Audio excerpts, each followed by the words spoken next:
Hello guys, क्या हाल चाल। लो with me channel में आपका हार्दिक स्वागत। आज हम करेंगे section 11 and 12 of the probation and offenders act 1958। So here we start. सबसे पहले हम सेक्शन 11 की बेसिक लैंग्वेज देखेंगे। सेक्शन 11 में बताया गया कि कहाँ ट्रायल कौन सा कोर्ट कॉम्पिटेंट होगा आपका प्रोबेशन और एडमोनिशन देने के लिए, कहाँ अपील जाएगी, कहाँ रिवीजन होगा, कैसे कैसे क्या रहेगा, सब कुछ बता रखा है सेक्शन 11 में। तो डायरेक्ट लैंग्वेज देखते हैं। सबसे पहले courts competent to make order under the Act, appeal and revision, and power of court in appeal and revision. Subsection 1. Notwithstanding anything contained in the code means CRPC, or any other law, an order under this Act may be made by any court empowered to try and sentence the offender. सबसे पहली बात, कौन कौन सा court competent होगा probation देने के लिए, एडमोनिशन देने के लिए? वो कोर्ट जो जिसको सीआरपीसी एम्पावर करती है किसी भी केस को ट्राई करने का या फिर ऑफेंडर को सेंटेंस देने का। ये चीज बताई गई सेक्शन 26 ऑफ द सीआरपीसी। ठीक है। And also by the high court. और दूसरी कोर्ट कौन आएगी जो प्रोबेशन दे सकती है, एडमोनिशन दे सकती है? High court. ये तीनों, ये जो भी कोर्ट दे रखी है, एक तो 26 के अकॉर्डिंग जो भी है सीआरपीसी के, और एक हाई कोर्ट, इनके पास होगा ओरिजिनल जुरिडिक्शन। ठीक है। और any other court when the case comes before it on appeal और रिवीजन। और कोई भी अपीलेट कोर्ट है इनकी या फिर रिविजनल कोर्ट जो भी है, वो भी प्रोबेशन और एडमोनिशन का ऑर्डर पास कर सकती है। अब सबसेक्शन सेकंड देखते हैं। Notwithstanding anything contained in the code, where an order under section 3 or section 4 is made by any court trying the offender other than the high court, an appeal shall lie to the court to which appeals ordinarily lie from the sentences of the former court. इसमें appellate jurisdiction बताया गया कौन से court के पास होगा। उसी court के पास होगा जिसमें ऑर्डिनरी, जिसके पास ऑर्डिनरी अपील सुनने का वो सुनने की पावर होती है, जिसकी कोर्ट ने वो एडमोनिशन का या फिर प्रोबेशन का ऑर्डर पास किया है। जनरली उसकी अपील जिस भी कोर्ट में जाती है, उसी कोर्ट के पास सेक्शन 3 और 4 की भी अपीलेट जो पावर होगी वो उसी कोर्ट के पास होगी। ठीक है। सेकंड सबसेक्शन थर्ड है, in any case where any person under 21 years of age is found guilty। ये सीधा सीधा सेक्शन 6 से हिट होती है ये चीज कि कोई भी ऐसा बंदा है जो 21 ईयर से बिलो है और वो उसको गिल्टी पाया गया है of having committed an offense, and the court by which he is found guilty declines to deal with him under section 3 or section 4।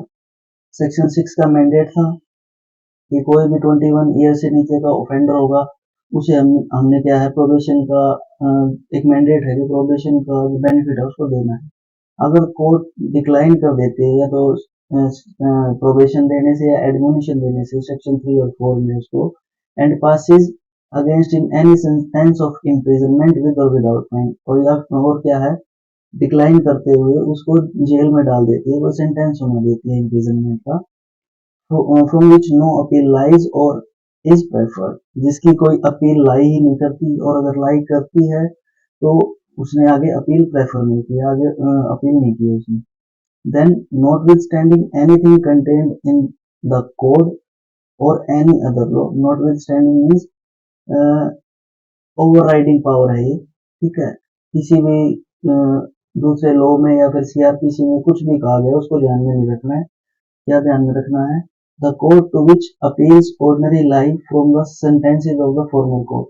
तो ऑर्डिनरी जो आमतौर पर जहाँ पे भी अपील जाती थी, जो जिस भी कोर्ट के पास एपिलेट जुरिस्डिक्शन है उस कोर्ट का, या तो वो खुद इट्स ओन मोशन शू मोटो पावर यूज करके, या फिर on application by convicted person और प्रोबेशन ऑफिसर। या तो कन्विक्टेड पर्सन एप्लीकेशन दे सकता है या प्रोबेशन ऑफिसर एप्लीकेशन दे सकता है। तो उसके पास क्या पावर है? कॉल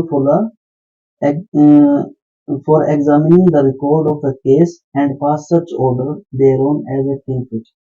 सीधी सी चीज ये कि 21 ईयर से लेस देन एज का कोई ऑफेंडर था, कोर्ट ने डिक्लाइन कर दिया सेक्शन 3 और 4 का बेनिफिट उसको देने के लिए, तो जो ऑर्डिनरी अपीलेट कोर्ट है उस कोर्ट का, वहां पे क्या है, एप्लीकेशन लगा सकता है प्रोबेशन ऑफिसर या फिर जो कन्विक्टेड पर्सन है वो, कि वो जो जितने भी रिकॉर्ड्स हैं केस के उसको वापस एक मतलब रिवीजन करने के लिए उसको एपीलेट कोर्ट में बुला सकते हैं। ठीक है, या फिर शू मोटो भी कर सकता है, ये पावर कोर्ट के पास जो एपीलेट कोर्ट है उसके पास शू मोटो पावर भी। अब सबसेक्शन 4 पे आते हैं, when an order has been made under section 3 और section 4 in respect of an offender, the appellate court or the high court, in exercise of its power of revision, may set aside such order and in lieu thereof pass sentence on such offender according to law। अब एक power और दे दी appellate court की या फिर high court की, जब वो revisional power अपनी यूज करते हुए केस को रिवाइज करता है, वो क्या कर सकता है, मे मीन्स डिस्क्रिप्शन है, set aside such order means जो भी ऑर्डर था सेक्शन 3 का या सेक्शन 4 का, उसको सेट असाइड कर सकता है, एंड और इसके साथ साथ क्या है, एंड का मतलब प्लस, इन ल्यू देयर ऑफ, और उसकी जगह पर क्या कर सकता है, पास सेंटेंस, कोई भी सेंटेंस पास कर सकता है इम्प्रिजनमेंट का। ठीक है, एक पर एक कंडीशन है वो नीचे प्रोवाइजो में देखिए, provided that appellate court or the high court in revision shall not inflict a greater punishment than might have been inflicted by the court by which offender was found guilty। पर जो farmer court था, जो original jurisdiction में जिसने भी court ने section 3 या section 4 का बेनिफिट दे रखा था, अब क्या कर दिया एपीलेट कोर्ट या फिर हाई कोर्ट रिवीजन करते हुए क्या कर सकती है, कोई दूसरा सेंटेंस पास कर सकती है उस ऑर्डर को सेट असाइड करते हुए, बट सेंटेंस कितना, एक मैक्सिमम लिमिट कितनी है, उतना ही सेंटेंस पास कर सकती है जितना कि एम्पावर थी वो जो लोअर कोर्ट थी, जहाँ जहाँ पे भी सेक्शन 3 और 4 का बेनिफिट उसको दिया गया था, वो उसके पास जितनी भी पनिशमेंट देने की पावर थी उस चीज से हाई कोर्ट या फिर जो अपीलेट कोर्ट है वो एक्सीड नहीं कर सकती। अब इससे रिलेटेड एक केस है, the honourable supreme court in Ramji Nisar case has held that the provision of section 11 how to be should be sorry this is to be beneficial construed। Ramji Nisar case में सुप्रीम कोर्ट ने कहा कि जो भी इंटरप्रिटेशन हम देंगे सेक्शन 11 को, वो इस तरह से देंगे कि भाई जो बेनिफिशियल कंस्ट्रक्शन, एक इंटरप्रिटेशन ऑफ स्टैट्यूट्स में एक रूल होता है, रूल ऑफ बेनिफिशियल कंस्ट्रक्शन, उसमें क्या है कि किसी भी लॉ के प्रोविजन को हमें इस तरह से इंटरप्रेटेट करना चाहिए कि वो मैक्सिमम प्लेजर दे और मिनिमम पेन दे लोगों को। ठीक है, the court also observe that section 11 given wider interpretation, और बेनिफिशियल कंस्ट्रक्शन देने के लिए कोर्ट ने हेल्ड किया कि सेक्शन 11 को वाइडर इंटरप्रिटेशन देनी चाहिए, because it is a beneficial statute। So the court mentioned under section 11 be trial court or the court exercising appellate or revisional jurisdiction are thereby empowered to exercise the jurisdiction conferred on court not only under section 3 and section 4 and consequential provision but also under section 6। इसमें सीधी सीधी बात ये कही है कि भाई हमें क्या करना है, सेक्शन 11 को वाइडर इंटरप्रिटेशन देनी है ताकि मैक्सिमम प्लेजर दे सके, मैक्सिमम जो पीपल है उनको प्लेजर दे सके और मिनिमम पीपल को पेन दे। ठीक है, और एक बेनिफिशियल स्टेट्यूट है। तो अब क्या है, इस चीज के लिए क्या हेल्ड किया कोर्ट ने कि भाई केवल ओरिजिनल जुरिडिक्शन में ही नहीं, एपीलेट जुरिडिक्शन में भी और जो रिविजनल पावर यूज करते हुए भी कोई भी कोर्ट सेक्शन 3, 4 या 6 का बेनिफिट ऑफेंडर को दे सकता है।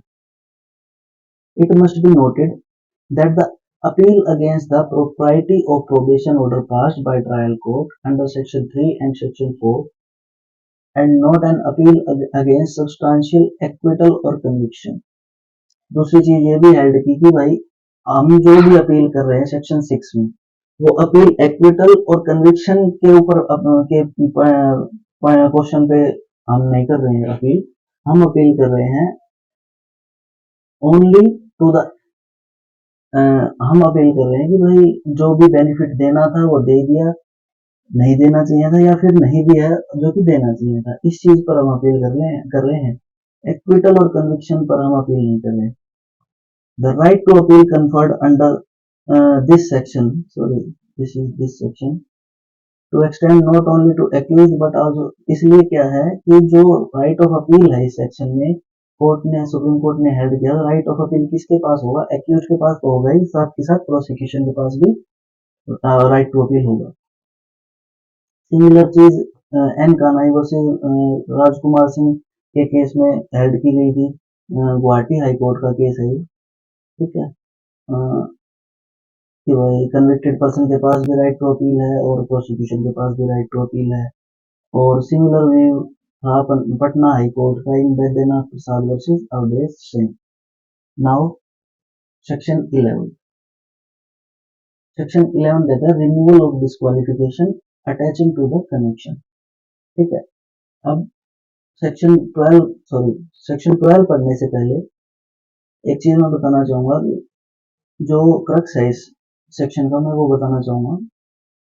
फॉर एग्जांपल मान लो कोई भी ऑफेंडर है, ठीक है, उसको कन्विक्ट कर दिया गया, कोई ऐसा लोग ये कहता है कि कोई भी कन्विक्टेड पर्सन इलेक्शन नहीं लड़ सकता, ठीक है, पर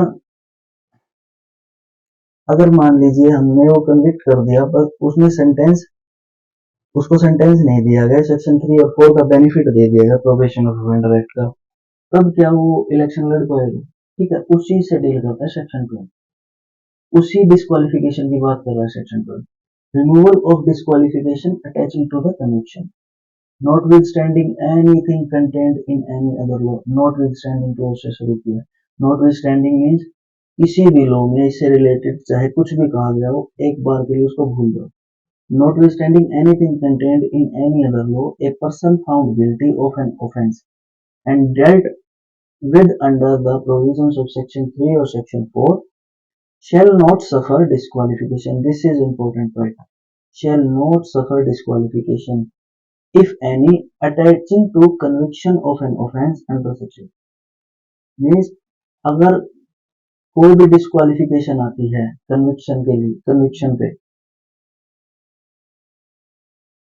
shall not suffer disqualification if any attaching to the conviction of offence under such law, तो क्या है वो कोई भी डिस्क्वालिफिकेशन है, कोई भी लोग कोई भी डिस्क्वालिफिकेशन अटैच कर देता है कन्विक्शन के साथ, तो सेक्शन 12 क्या है उसको उसके बारे में बताता है कि वो डिस्क्वालिफिकेशन उन बंदों पर काम नहीं करेगी जिनको सेक्शन 3 और सेक्शन 4 का बेनिफिट दिया गया था प्रोबेशन ऑफ ऑफेंडर्स एक्ट का, ठीक है। अब आगे एक है प्रोवाइजो जो कि एक्सेप्शन के तौर पर है, provided that nothing in this section shall apply to a person who after his release under section 4 is subsequently sentenced for original offence. किसी भी बंदे को प्रोबेशन पे छोड़ा है और उसने हम ये चीज पहले पढ़ के आ चुके हैं भाई कोर्ट के पास पावर है कि उसके जो उसका बॉन्ड है जो उसको खत्म करके उसको सेंटेंस दे सकती है in the case of breach of any condition of the bond, ठीक है। और ऐसे केस में क्या होगा, ये सेक्शन उस चीज पर अप्लाई नहीं होगा। This section shall not apply to a person who after his release under section 4 is subsequently sentenced for original offence, ठीक है। एक बार सेक्शन 4 का बेनिफिट देने के बाद अगर फिर बाद में उसको सेंटेंस दिया जाता है उस चीज पर ये चीज अप्लाई नहीं होगी, इसका मतलब जो भी डिस्क्वालिफिकेशन किसी भी लॉ ने अटैच की है कन्विक्शन के साथ वो तब काम करेगी, ठीक है। अब इस चीज का मतलब देखते हैं attaching to a conviction of an offence, ठीक है। The words disqualification attaching to a conviction of an offence refers to to contingency, दो कंटीजेंसी देखी जाएंगी। पहली there must be disqualification resulting from conviction, कि भाई कन्विक्शन की वजह से कोई डिस्क्वालिफिकेशन है। दूसरी चीज such disqualification must be provided by some other law, ये दो कंडीशंस है सेक्शन 12 की। एक पहली चीज तो डिस्क्वालिफिकेशन होनी चाहिए, दूसरी चीज वो डिस्क्वालिफिकेशन किसके द्वारा दी गई हो, किसी भी लॉ के द्वारा दी गई हो, ठीक है, other than the probation of offenders act 1958, ठीक है। फॉर एग्जाम्पल एक एग्जाम्पल देख लेते हैं, if a law provides for disqualification of a person for being appointed in an office or for seeking election to an authority or body in view of his conviction, the disqualification stands removed by virtue of section 12, means for example कोई भी बंदा है जिसको section 3 या 4 का benefit मिल गया है और कोई लॉ प्रोवाइड करता है कि कन्विक्शन के बाद कोई भी पब्लिक ऑफिस में अपॉइंट नहीं हो सकता या फिर इलेक्शन नहीं लड़ सकता किसी भी अथॉरिटी के लिए या किसी भी बॉडी के लिए इलेक्शन नहीं लड़ सकता। तो ये सारी disqualification by virtue of section 12 क्या है, रिमूव, स्टैंड्स रिमूव, मतलब ये चीज खत्म कर दी सेक्शन 12। अब डिस्क्वालिफिकेशन का मीनिंग लेते हैं। The literal meaning of disqualification is dispossession of some merits or quality। कुछ एक qualities और merits हैं। तो disqualification का जो meaning है वो है कि भाई disposition of the some merits and qualities, कोई भी merits या quality है, कोई भी फायदे हैं, कोई गुण है जिसको dispossess कर दिया गया किसी भी person से, ठीक है, non eligible to apply for or get for some benefit। In merits और क्वालिटीज के चलते वो नॉन एलिजिबल हो गया है किसी भी बेनिफिट को प्राप्त करने में, ठीक है। Section 12 would apply only in respect of A disqualification that goes with A conviction. और डिस्क्वालिफिकेशन किसी भी तरह से हो सकती है, बट सेक्शन 12 इस तरह की डिस्क्वालिफिकेशन से डील करता है जो कि कन्विक्शन के कारण होती है, ठीक है। Under the under which provide for the offence and it's punishment, ठीक है। कन्विक्शन हो किसी भी ऑफेंस की और पनिश किया गया हो उसको, that is the plain meaning of the word disqualification, that is disqualification sorry, if any attach to conviction of an offence. सीधा सा ये मतलब है कोई भी लोग कन्विक्शन के दौरान किसी भी जो एक बंदे को डिस्क्वालीफाई कर देता है किसी भी चीज के लिए, ठीक है। सिंपल सा मीनिंग है डिस्क्वालिफिकेशन का। हाँ, कुछ एक केस है, इंपॉर्टेंट केस, वो देख लेते हैं सेक्शन 12 से related. In Ranjit Kaur versus State of Punjab, the Supreme Court held that the Act absolves the offender of all the disqualifications which are attached to a conviction when the benefit of Section 4 is given। सीधी सी बात है, supreme court ने कहा section 4 का benefit जहां भी दे दिया तो कोई भी डिस्क्वालिफिकेशन हो कन्विक्शन से रिलेटेड वो सभी एब्जॉल्व हो जाएंगे, रिमूव हो जाएंगे। दूसरी चीज, Baksi Ram versus union of India, the supreme court held that in criminal trial conviction is one thing. ये बहुत इंपॉर्टेंट केस है। इस केस में तीन चीजों को के बारे में बताया, पहला कन्विक्शन, दूसरा सेंटेंस, तीसरा डिपार्टमेंटल जो पनिशमेंट होती है, ये डिपार्टमेंटल जो एक्शन होते हैं, तीनों चीजों के बारे में इसमें कवर किया। Supreme court held that in criminal trial conviction is one thing, sentence is another thing. कहा कि भाई कन्विक्शन अलग चीज होती है और कन्विक्शन और सेंटेंस पे जाना वो अलग चीज होती है, ठीक है। सेंटेंस होता है जैसे जेल जेल की जो सजा सुनाते हैं, ठीक है। कन्विक्शन होता है कि भाई कोई भी बंदा है उसने क्राइम किया है या नहीं किया है, कन्विक्टेड है या एक्विटल है, ठीक है। और तीसरी चीज डिपार्टमेंटल जो पनिशमेंट होती है मिसकंडक्ट की, वो भी तीसरी चीज है। ये तीनों अपने दायरे में अलग अलग है। The court, while invoking the provision of Section 3 और Section 4, does not deal with conviction। दूसरी चीज ये बताई कि Section 3 और Section 4 का जब भी बेनिफिट देती है कोर्ट, तो कन्विक्शन को ये चीज टच नहीं करती, but only with the sentence. ये केवल किसको अफेक्ट करती है, सेंटेंस को अफेक्ट करती है। कन्विक्टेड तो हो गया वो बंदा, कन्विक्शन को अफेक्ट नहीं किया, सेंटेंस को अफेक्ट किया। क्या अफेक्ट किया कि भाई जेल में ना भेजकर हम उसको क्या है प्रोबेशन पर गुड कंडक्ट के बेस पे छोड़ देते हैं, ठीक है। The offender has to undergo, okay, instead of sentencing the offender the court release him on the basis of good conduct, okay. The conviction however remains untouched, जो conviction का point है वो अनटच्ड रहता है प्रोबेशन या फिर admonition देते हुए। however remain untouched and the stigma of conviction is not obliterated। जो कन्विक्शन का जो भी कंसेप्ट है उसको हम नहीं छेड़ा जाता प्रोबेशन और एडमोनिशन में, ठीक है। अब तीसरी चीज, the departmental proceedings, the delinquent means offender could be dismissed or removed or reduced to rank on the ground of conduct। Conviction के बाद जैसे किसी भी डिपार्टमेंट में कोई जॉब करता है, कन्विक्शन के बाद डिपार्टमेंट का रूल है कि या तो उसको डिसमिस कर दिया जाएगा या फिर रिमूव कर दिया जाएगा या फिर उसका रैंक घटा दिया जाएगा, ठीक है।